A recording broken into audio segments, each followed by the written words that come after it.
जयकारा बोलो माता रानी का। जगत माई महामाई माँ भद्रकाली की जय बोलो। माता रानी के सांचे दरबार की जय बोलो। तो कुंभ राशि वालों, स्वागत है आप सभी का मंथन भिंड यूट्यूब चैनल में। बंधुओं, फरवरी के इस महीने में पानी में मिलाकर पी लेना ये दो चीजें इतनी अधिक शक्तिशाली हैं कि इस फरवरी के महीने में जो राहु का महीना है आपको रातों रात करोड़पति बना देंगी। जी हाँ बंधुओं, ये दो चीजें लक्ष्मी को आपकी ओर ऐसे खींच कर लाएंगी जैसे कि चुंबक लोहे को खींच कर लाता है। लेकिन सबसे बड़ी बात यह है कि आपके जीवन में जो समस्याएं हैं, बाधाएं हैं, कष्ट हैं, जिनकी वजह से आप दिन रात सो नहीं पाते हैं, चैन से रह नहीं पाते हैं, आपकी चिंताओं के जो कारण हैं वे सब एक झटके में समाप्त हो जाएंगे। याद रखना कि इन दो चीजों का सीधा संबंध राहु से है और राहु ऐसा ग्रह है जो रातों रात जीवन में परिवर्तन लेकर आता है। जैसे कि कहावत कही जाती है कि रातों रात करोड़पति बन जाना या छप्पड़ फाड़ कर धन दौलत आ जाना, ये सारी कहावतें राहु को लेकर ही बनी हुई हैं। तो अब आपकी बारी है जब आप राहु से जुड़ी इन दो चीजों का प्रयोग करके राहु की 100% शक्ति को अपने लिए प्रयोग कर पाएंगे। और राहु जब आपके पक्ष में होगा तो आपके जीवन से सबसे पहले नकारात्मकताओं को हटा देगा। याद रखना कि राहु एक ऐसा ग्रह है जिसकी बुद्धिमानी और चतुराई की कोई सीमा नहीं है। एक राक्षस होते हुए भी देवताओं को मूर्ख बनाकर इस राहु ने अमृत पान कर लिया था और ग्रहों के राजा सूर्य देवता को भी ग्रहण लगाने का दम रखता है राहु। तो अब यहीं से राहु की शक्ति का आप अंदाजा लगा सकते हैं।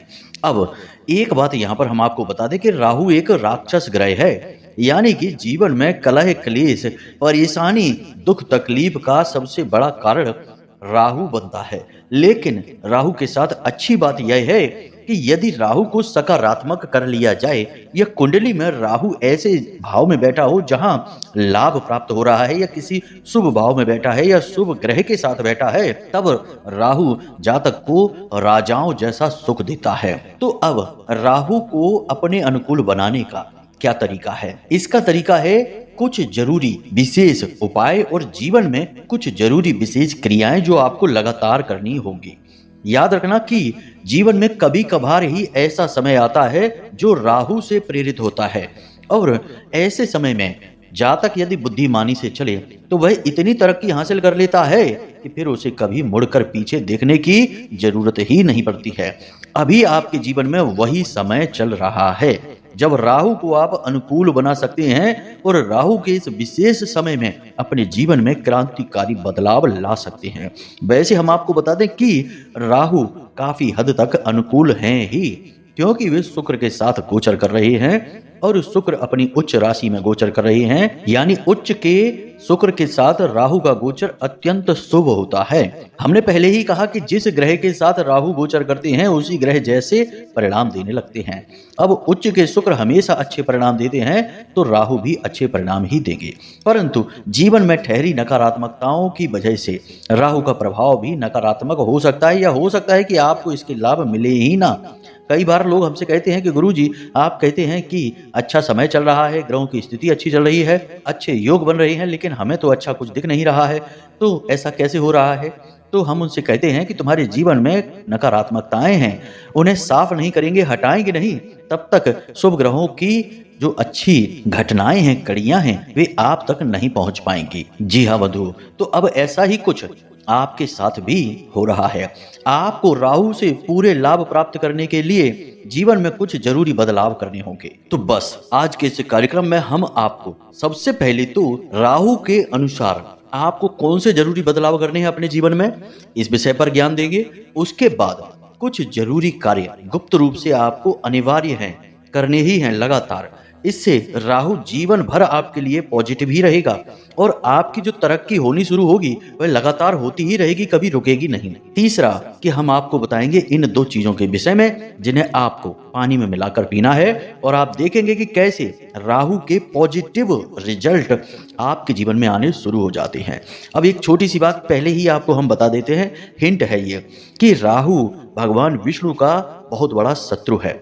आपने भगवान विष्णु से जुड़ी हुई चीजें राहु को समर्पित कर दी या फिर विष्णु काल में राहु के बारे में विचार भी कर लिया तो आपका राहु शत्रु बन बैठेगा, क्योंकि राहु की गर्दन तो भगवान विष्णु ने ही काटी थी और उन्हीं के छल की वजह से तो उसकी मृत्यु हुई थी। लेकिन ठीक इसके विपरीत राहु मां जगदम्बा से यानी कि भगवती के स्वरूप से बहुत डरता है और भोले बाबा का बहुत बड़ा भक्त है। कहने का मतलब यह है कि हमारे शास्त्र हमें स्पष्ट तौर पर यह बताते हैं कि किसी ग्रह से पूरा लाभ लेने के लिए क्या करना है क्या नहीं करना है, और इसी के आधार पर बनते हैं उपाय जो शास्त्रों में वर्णित होते हैं। हम आपको जो बातें बता रहे हैं, जो भी ज्ञान की बातें आगे बताने वाले हैं, वे सब शास्त्रीय पद्धतियों पर आधारित हैं, शास्त्रों से ही ली गई हैं। हम कोई भी अशास्त्रीय मनगढ़ंत बात कभी बताते ही नहीं है, यह हमारे लिए पाप है। हम माई के साधक हैं, माई की सेवा में रहते हैं, उनके ही चरणों में पड़े रहते हैं और हम जो भी कुछ कहते सुनते हैं उसमें कहीं ना कहीं माता रानी का प्रभाव, उनकी अनुभूति, उनकी कृपा होती ही है। तो हम यह कोशिश करते हैं कि हमारे मुख से कोई भी ऐसी चीज ना निकले जो कि अनर्गल हो, प्रलाप हो और समय की बर्बादी हो।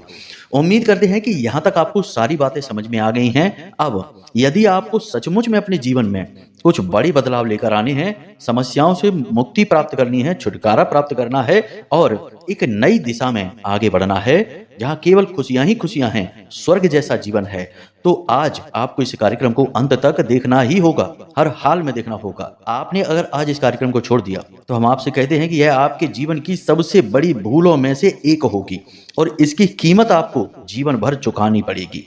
तो अब ऐसी भूल नहीं करना है, कुछ समय निकालिए, पूरा ध्यान अपना इधर लेकर आइए और कार्यक्रम को ठंडे दिमाग के साथ देखिए, समझिए, जरूरत पड़े तो कॉपी पेन लेकर बैठिए। कुछ बातों को आपको नोट भी करना पड़ सकता है, नहीं तो बाद में आप भूल जाएंगे, फिर हमें फोन करके कहेंगे कि गुरुजी आपने क्या कहा था, हमें समझ में नहीं आया या हम भूल गए। तो कार्यक्रम को पहले अच्छी तरह से देख लो। हम कार्यक्रम थोड़े लंबे इसीलिए बनाते हैं कि हर बात को हम बहुत विस्तार से अच्छी तरह से यही समझा देते हैं। कोई प्रश्न उठने का मन में कोई सवाल ही नहीं होता है, फिर भी अगर कोई जरूरी प्रश्न उठता है या कुछ हमसे चूक हो गई, कहीं गलती हो गई, कुछ ना बता पाए हो, तो आप फोन लगा सकते हैं, कोई समस्या नहीं है।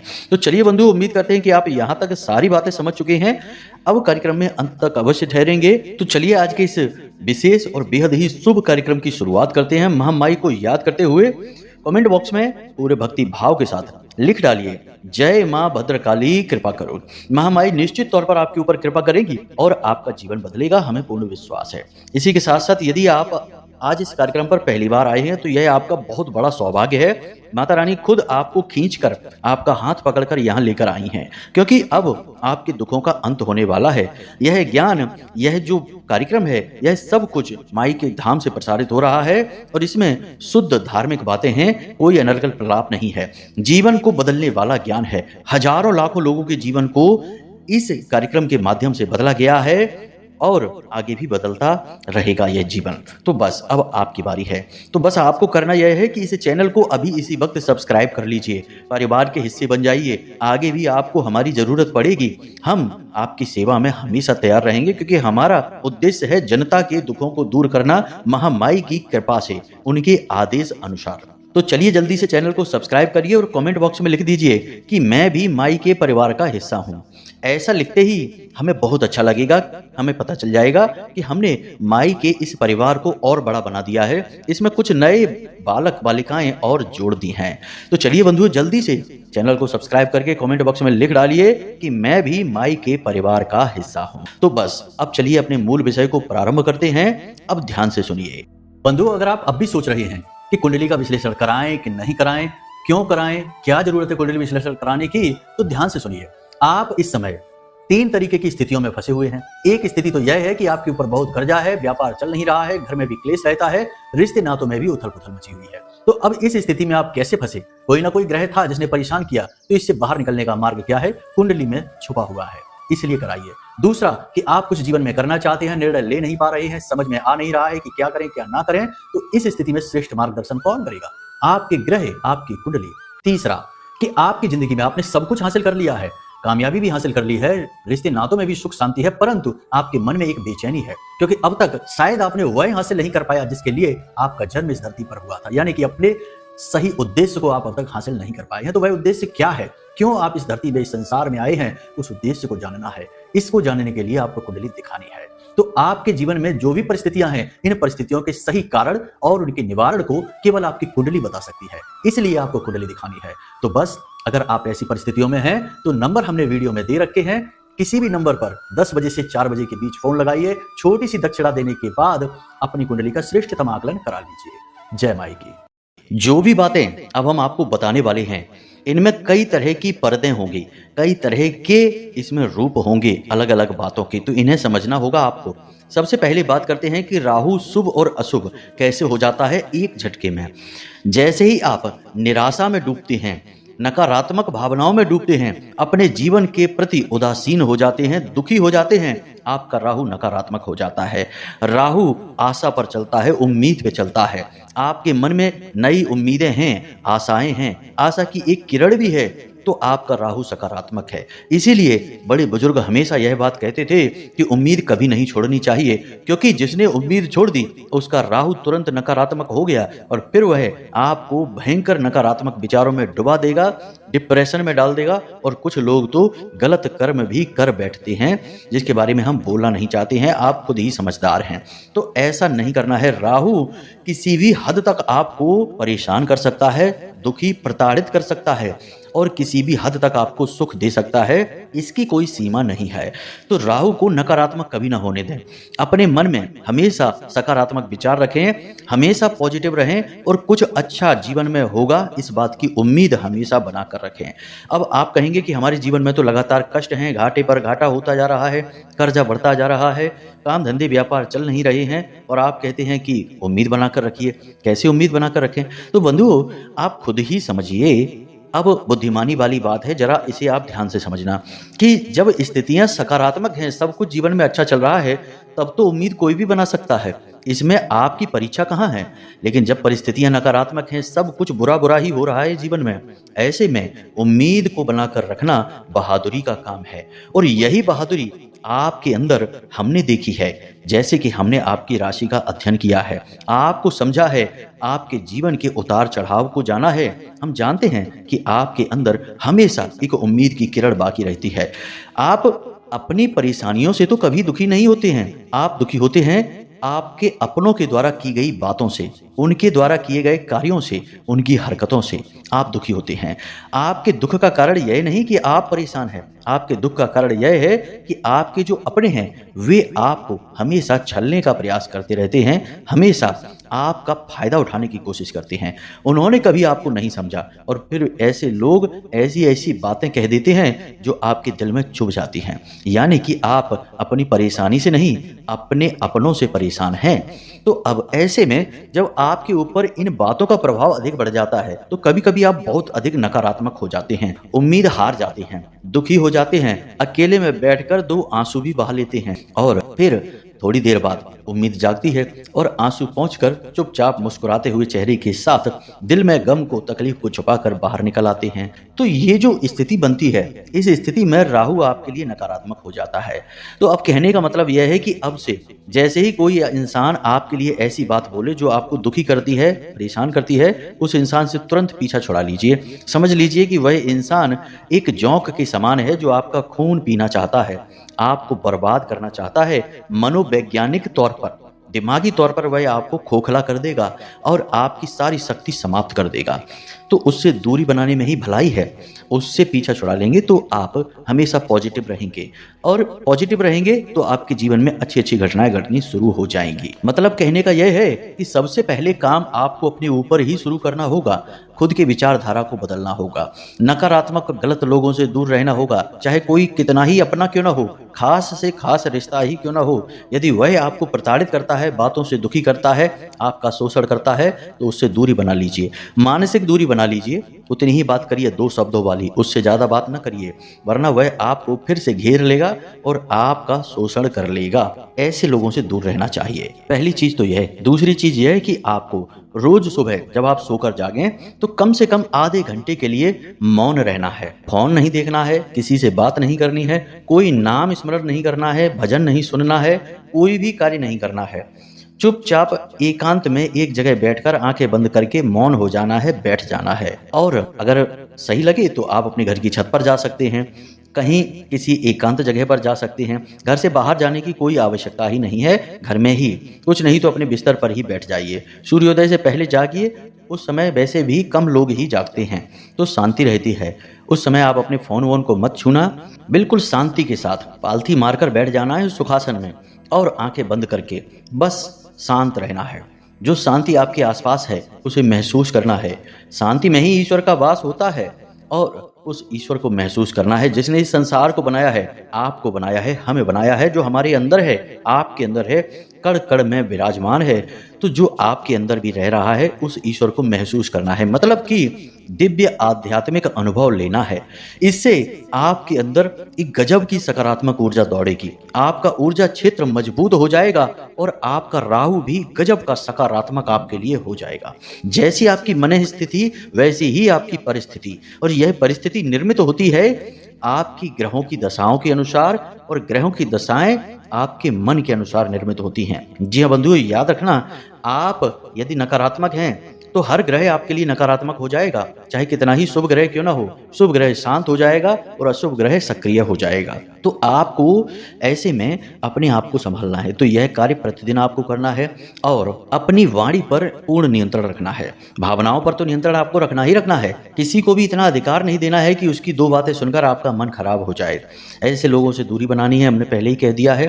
अब आपको अपनी वाणी पर भी नियंत्रण रखना है।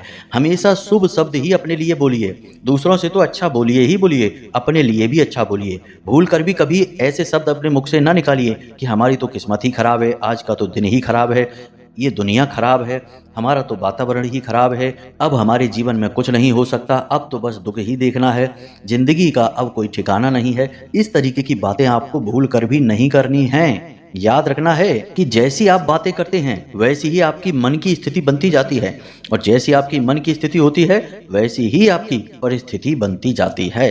आपने देखा होगा कि जो लोग बहुत कामयाब होते हैं वे हमेशा सकारात्मक बातें करते हैं, नकारात्मक बातें तो उनके मुख से निकलती ही नहीं हैं। बहुत सारी किस्से कहानियां आपने इस विषय में सुनी ही होंगी। जैसे कि कोई कहता है कि हमारी डिक्शनरी में तो नकारात्मक शब्द ही नहीं है, असंभव शब्द ही नहीं है। बहुत सारी कहानियां हैं, उनको नहीं हम बताएंगे, लेकिन मतलब यही है कि सकारात्मक रहना ही कामयाबी की सबसे बड़ी चाबी है। तो आपके जीवन में चाहे कितना ही बुरे से बुरा क्यों ना हो रहा हो, आपको हमेशा अच्छा ही कहना है। और एक कहावत और भी है कि पता नहीं कब जुबान पर सरस्वती बैठ जाए, और यह तो राहु का महीना है, तो राहु की आराध्य देवी तो सरस्वती ही हैं। तो आप जो कुछ कह रहे हैं वह कब सत्य हो जाएगा पता ही नहीं चलेगा आपको। तो अच्छी अच्छी बातें बोलिए, जब भी बोलना है अच्छा बोलिए। बेशक काम धंधे व्यापार में घाटा हो रहा है, परेशानियां आ रही हैं, कर्जा बढ़ गया है, लेकिन अच्छा बोलिए। बोलिए कि हमारा कर्जा अब समाप्त होने वाला है, हमारा व्यापार बहुत अच्छा चलने वाला है, हमारी जिंदगी बहुत सुंदर है, यह जीवन ईश्वर का प्रसाद है, यह सब कुछ जो हमें दुख सुख प्राप्त हो रहे हैं ये ईश्वर हमें दे रहे हैं, और हम ईश्वर के बालक हैं, बच्चे हैं, और ईश्वर अपने बच्चों का कभी बुरा नहीं करते हैं। तो आज की बुराई है लेकिन कल सब कुछ बहुत अच्छा होने वाला है, नया दिन आने वाला है, नई खुशियां नई परिस्थितियां आने वाली हैं। इस तरह से सकारात्मक विचार रखिए, हर बुराई में भी अच्छाई को देखिए, और देखिए फिर कैसे सरस्वती आपकी जुबान पर बैठना प्रारंभ करेंगी। क्योंकि याद रखना कि सरस्वती भी देवी हैं, और देवी देवता शुद्ध जगहों पर बैठती हैं। जिसकी जुबान ही काली है, कड़वी है, जिसकी जुबान में हमेशा गंदगी रहती है, उल्टी सीधी बातें रहती हैं, वहां देवता क्यों बैठेंगे। जब आपकी जुबान शुद्ध हो जाएगी तो उस पर सरस्वती भी बैठेंगी, आपकी बात सच भी होने लगेगी और आपके काम भी चलने लगेंगे। तो हमेशा अच्छी अच्छी बातें अपने लिए बोलिए, दूसरों से भी प्रेम भरी अच्छी अच्छी बातें ही करिए, और अपने लिए तो सबसे ज्यादा अच्छी बातें बोलिए, सकारात्मक बातें बोलिए। भूल कर भी अपने लिए कुछ भी गलत नहीं बोलना है। अपने लिए भूल कर भी किसी को इतनी अनुमति नहीं देनी कि वह आपका अपमान कर दे, वह आपके लिए उल्टी सीधी बातें बोल दे और आप चुपचाप सुनते रहें। ऐसे इंसान से तो दूरी 100 हाथ की बना लेना है। अब कुछ छोटी छोटी सी बातें हैं जिन्हें अपने जीवन में उतारिए। ये तो हमने आपको बता दिया कि कैसे जीवन को बदलना है अपने आचरणों के आधार पर। अब सबसे बड़ी बात कि छोटी छोटी क्रियाएं हैं, इन्हें करना प्रारंभ करिए। जैसे कि जिस पानी से आप स्नान करते हैं उस पानी में 1 चुटकी हल्दी अवश्य मिला लीजिए, प्रतिदिन मिलाते रहिए। दूसरा कि पाउडर वाली नील बाजार में आती है, उस नील को लेकर आइए और प्रतिदिन अपने टॉयलेट में 4 चुटकी नील छिड़क दीजिए और उसे फ्लश कर देना है। 4 चुटकी नील छिड़कना है पाउडर वाली और उसे फ्लश कर देना है। उम्मीद है आप समझ गए होंगे।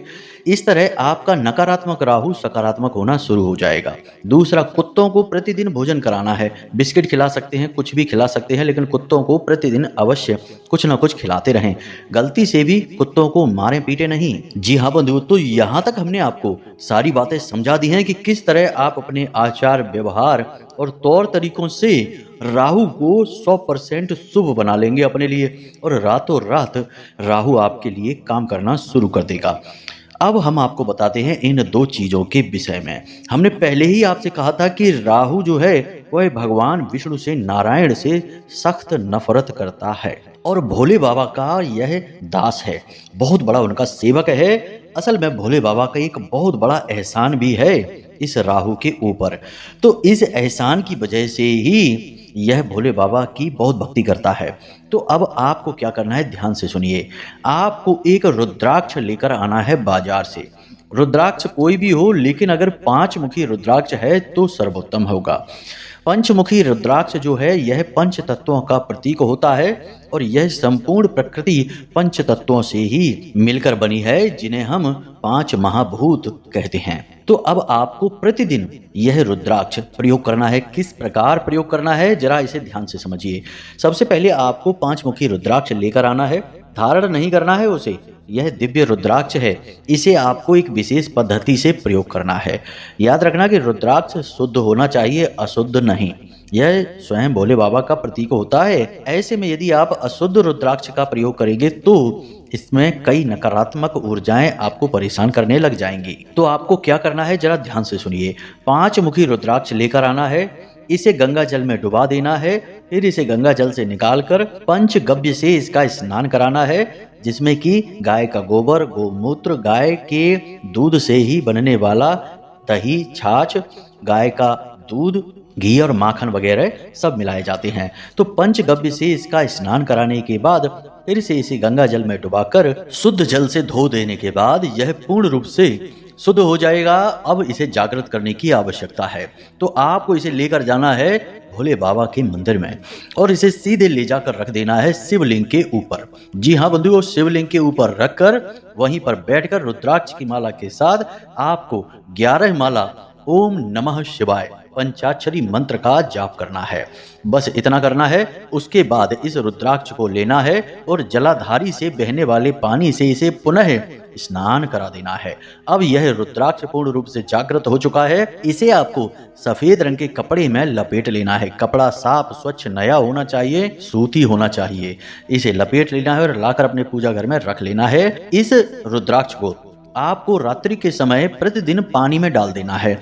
जिस लोटे में आप पानी पिएंगे सुबह जागकर, उस लोटे में डाल देना है और इसे ढककर रख देना है। उसी लोटे में आपको थोड़े से काले तिल भी डाल देने हैं। थोड़े से काले तिल और एक रुद्राक्ष जो आपने पूर्ण रूप से जागृत किया है, अभिमंत्रित किया है, और शुद्धता के साथ इसे आपको उस जल में डाल देना है।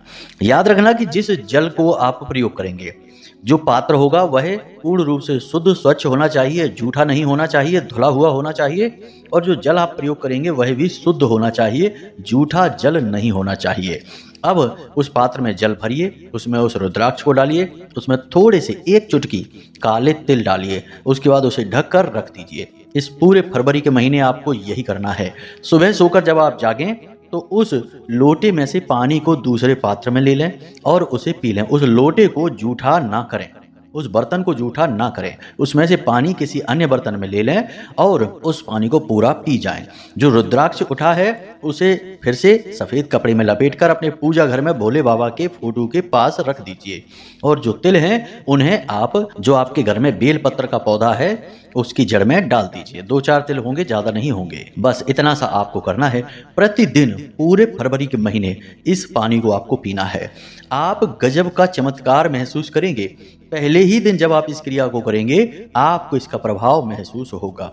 पॉजिटिव एनर्जी आपके अंदर दौड़ने लगेगी और आपके काम बनते चले जाएंगे। जो लोग आपको परेशान कर रहे थे वे तुरंत आपके मार्ग से हट जाएंगे और आपके जीवन में धन लक्ष्मी का आगमन होने लगेगा, परेशानियां कटने लगेगी। बस इतना ही आपको करना है और आपका सौभाग्य खुल जाएगा। जी हाँ बंधुओं, तो सारी बातें हमने आपको विस्तार से समझाई हैं, आपके आचरण व्यवहार से लेकर इस महाशक्तिशाली उपाय तक आपने सारी बातें अच्छी तरह से समझ ली हैं। अब बारी आपकी है कि इन्हें आप प्रयोग करना शुरू करिए। इनके प्रयोग करने की विधि सारी स्पष्ट है, बस आपको अच्छी तरह से विधिवत तरीके से करनी है। तो उम्मीद करते हैं कि सारी बातें आपने समझ ली हैं। अब आप स्वयं अपने जीवन को बदल पाएंगे। करना तो आपको ही है बंधुओं, हमारा काम तो केवल बताना है, बता दिया हमने। अब करेंगे आप तो लाभ भी आपको मिलेगा। तो चलिए बंधुओं, इसी के साथ साथ आज के इस कार्यक्रम को यहीं पर समाप्त करते हैं। हमेशा हंसते रहिए, मुस्कुराते रहिए, सकारात्मक रहिए और महामाई पर अपनी आस्था और विश्वास बनाए रखिए। दिन में एक बार मंदिर अवश्य हो आइए, क्योंकि आपका उद्धार तो वहीं से होना है। तो प्रेम से बोलिए जय माई की जय, मां भद्रकाली। माता रानी आपका कल्याण करेंगी। धन्यवाद।